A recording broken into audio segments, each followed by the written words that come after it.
After navigating through the darkness of the inner circle's maintenance corridors, I finally reach the entrance to the palace and begin making my way through the halls. I'm not too sure where to go, but I see a large room open up in front of me.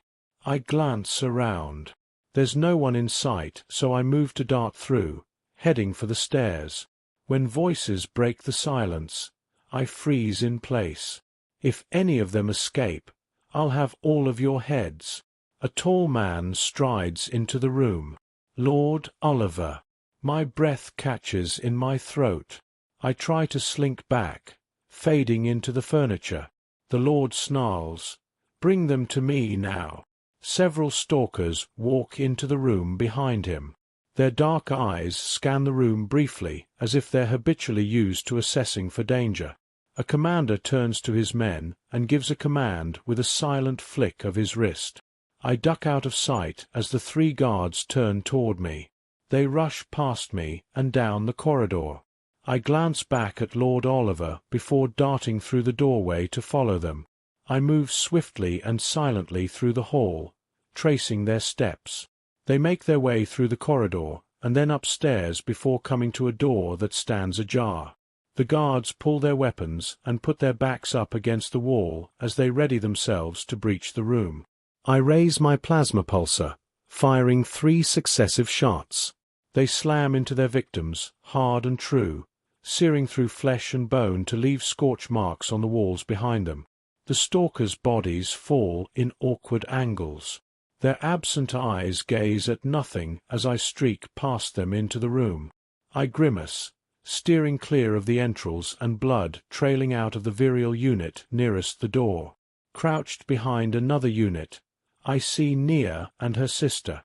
Their faces are pained and tear-stained.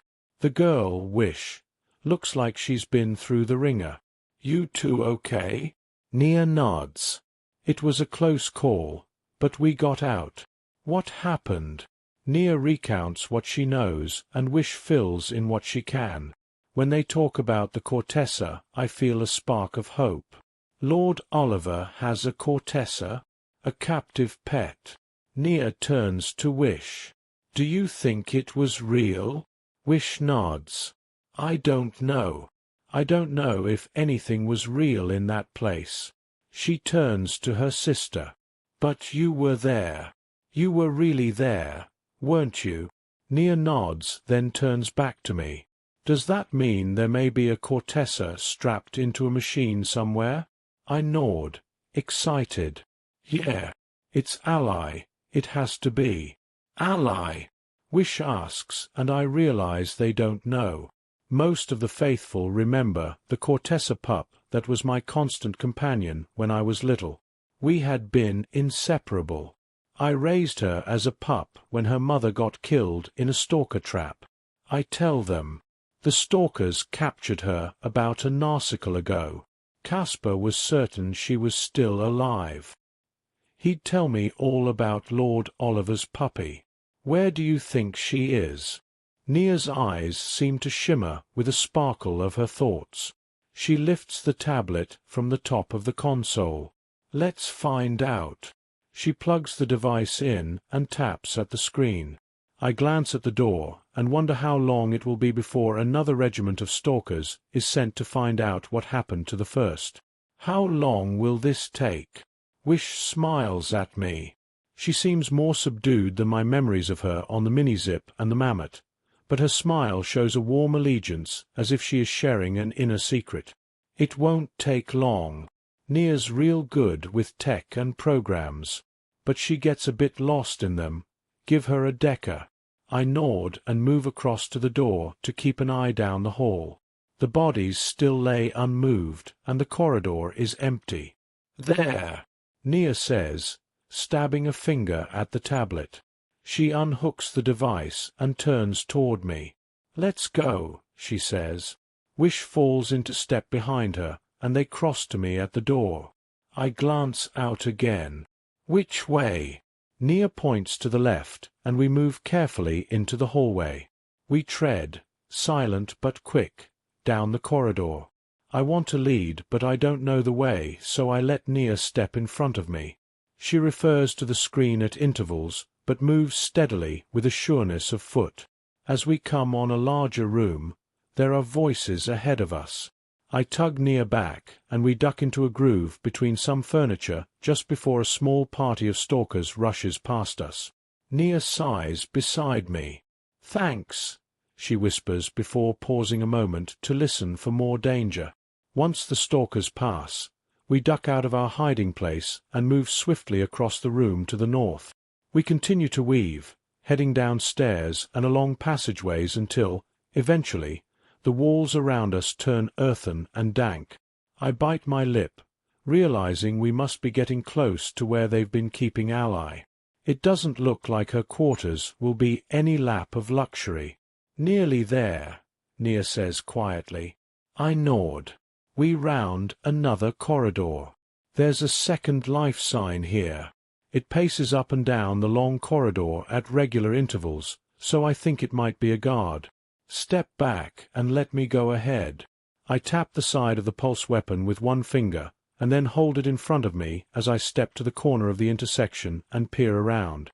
The guard is walking toward us. He spots me and cries out, but I fire the plasma pulsar. The lance of energy cuts through him, silencing his cry. Someone might have heard that. Wish whispers. Nia glances at the device. Yeah, there's movement to the north. We have to be fast. There is about a furlong between us, several doors, but if we're not quick they'll be upon us in deckers. We dart down the hall, and Nia pulls us up in front of a dark room with heavy iron bars. It looks like one of the ancient prison cells from the old histories of NAR. A sopping mountain of mangy fur is sprawled across the cold floor. It jerks from time to time like a pup that's dreaming. I slam against the iron door, but it's locked. "Step back." I call as I do exactly that. I aim the plasma pulsar at the door and fire. The lock and frame buckle as the metal melts away. I shove the frame of the door again, and it swings inward. "Stay here." It's been a long time. She might not remember. She doesn't know you. She'll be frightened. Won't she need to be untethered from the program? I glance back at Nia, who holds her tablet. She fumbles for the right adapter to plug into the old system built directly into the wall of Ally's cell. "I'll do this. You go to her. I'll try to wake her up immediately." She hooks in as I cross to kneel beside my Cortessa friend. She is torn and battered, bruised and bloodied.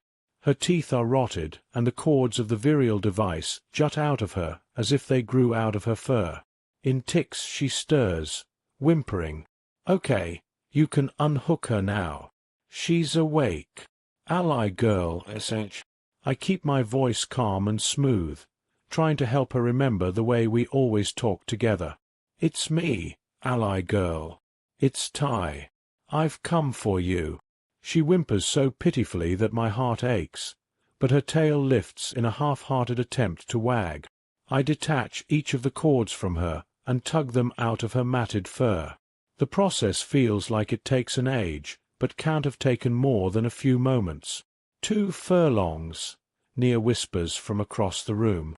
She's already unhooked the tablet and is waiting with Wish beside the door. "Come on, Ally. We've got to go." Ally looks up at me. Her eyes are wild and pained, but I see the hint of recognition there. She tries to get to her feet, stumbles, and falls back in a heap. She gazes up at me. I can tell she's not sure she can trust me. "Hey girl, it's okay. We'll get you out of here." I tug the large beast into my arms. She's heavy but so malnourished and withered that I can heft her in my arms without being crushed. I glance at Nia. "Can you guide us out of here? We have to go." She nods, and we streak back down the hall. We weave carefully through the maze of the palace's rooms and corridors until we can disappear into the narrow passages between the palace and the city. Eventually, we make our way through the shadows. With each step, we head back to the chapel. The way Tai cradles the Cortessa in his arms makes my heart ache for them both. She must have once been a truly beautiful animal. Now she hangs in tattered ruin across Tai's strong arms.